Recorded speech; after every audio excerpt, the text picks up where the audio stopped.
एक दो papers evaluate करते हैं आज।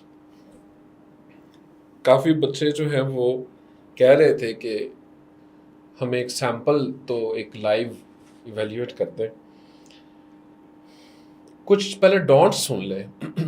जब आप असाइनमेंट अटेम्प्ट करते हैं तो कुछ चीज़ें आपने नहीं करनी। फॉर एग्ज़ाम्पल, आपने अपने रजिस्टर के ऊपर टेस्ट अटेम्प्ट नहीं करना, असाइनमेंट अटेम्प्ट नहीं करनी। आपने ब्लैंक शीट के ऊपर A4 साइज़ या लीगल पेज के ऊपर आपने अटेम्प्ट नहीं करनी। आपने असाइनमेंट पेजेस जो मिलते हैं उन पे अटेम्प्ट नहीं करनी। आपने जो नैरो लाइन शीट होती है उसके ऊपर अटेम्प्ट नहीं करना। एक नॉर्मल शीट जो कोई भी एक दस्ता होता है जिसके ऊपर साइड पे मार्जिन्स लगे होते हैं, जो नॉर्मल शीट आप मैट्रिक एफएससी में यूज़ करते रहे, वो यूज़ करनी है आपने। आपको उसी तरह की एक सिमिलर शीट माइनर डिफरेंस के साथ वो एफपीएससी पीपीएससी ने आपको देनी है आपके सीएसएस और पीएमएस के एग्जाम्स में। सो प्रैक्टिस जब भी करनी है आपने स्टैंडर्ड प्रैक्टिस करनी है, एक्सपेरिमेंटल प्रैक्टिस नहीं करनी। चंद एक चीज़ें वो फिक्स होती हैं, उन पे एक्सपेरिमेंट न किया करें। हाँ, आपका जो कंटेंट है उसके ऊपर ज़ाहिर बात है आप एक्सपेरिमेंट्स कर करके आप सीखेंगे, वो करें, लेकिन शीट्स, पेन, पेंसिल, कलर्स वगैरह वगैरह इस पे ना करें।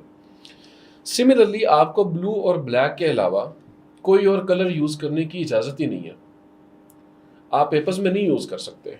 सो मच सो आप वाइटनर यूज़ नहीं कर सकते बिकॉज उसका कलर भी वाइट है ना, ट्रांसपेरेंट थोड़ी है। सो ये सारा आपके जहन में होना चाहिए। अब एक सवाल अटेम्प्ट करते हैं, अटेम्प्ट हुआ है उसको ज़रा इवेल्युएट करने की कोशिश करते हैं। So we have this question Maryam का, and the statement was assess the strategic, legal and diplomatic implications of India's suspension of Indus Water Treaty. What policy options can Pakistan pursue in response to this development? So पढ़ना शुरू करते हैं। So उन्होंने कहा कि Indus water treaty signed in this ठीक है, Indus water treaty का इनके पास आ गया, इंट्रोड्यूस करा दिया इंट्रोडक्शन में स्ट्रेटेजिक लीगल को। ठीक है, इंट्रोडक्शन ठीक है। आई वुड लाइक के कम से कम एक पेज का इंट्रोडक्शन लाजमी लिखें और उसके बाद न्यूमेरिक्स में जाएं, यहाँ पे लिखें 1, पता हो कि हेडिंग नंबर 1 ये थी, एंड देन हेडिंग नंबर 2। यहाँ पे इनसे एक मिस्टेक हुई है, वो ये कि इन्होंने मेन हेडिंग मिस कर दी है। मेन हेडिंग क्या होती है? मेन हेडिंग होती है कि क्वेश्चन में कितनी बातें पूछी गई हैं उसके आपने उतनी मेन हेडिंग्स होंगी।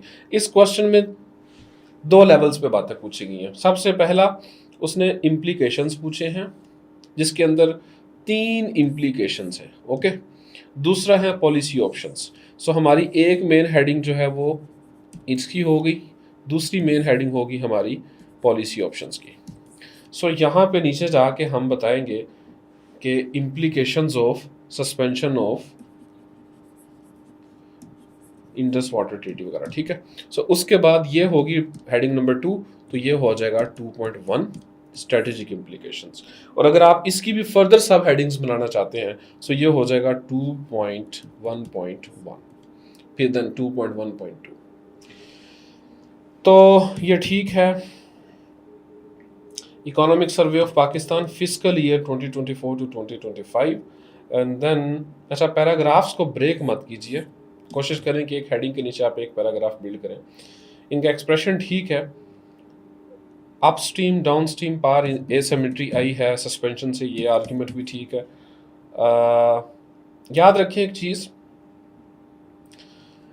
सीएसएस के एग्ज़ाम में सबसे फजूल रेफरेंस जो होगा ना वो न्यूज़पेपर का होगा, मीडिया का होगा।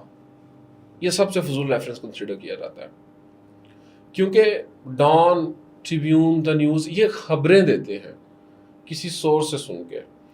दैट्स वाई आप थीसिस वगैरह जब उठाते हैं, रिसर्च वगैरह जब उठाते हैं तो बहुत रेयरली देखते हैं कि किसी न्यूज़पेपर को उन्होंने रेफ़र किया हो। इसको कोई अच्छा रेफरेंस, अच्छा सोर्स नहीं समझा जाता। स्टैटिस्टिक्स को, एविडेंसेस को, ऑफिशियल रिपोर्ट्स को, यूएन का डेटा को, गवर्नमेंट का डेटा को, एनजीओज की रिसर्च को, टेक्निकल जो इंस्टीट्यूशंस होते हैं, थिंक टैंक्स होते हैं, उनकी रिपोर्ट्स को,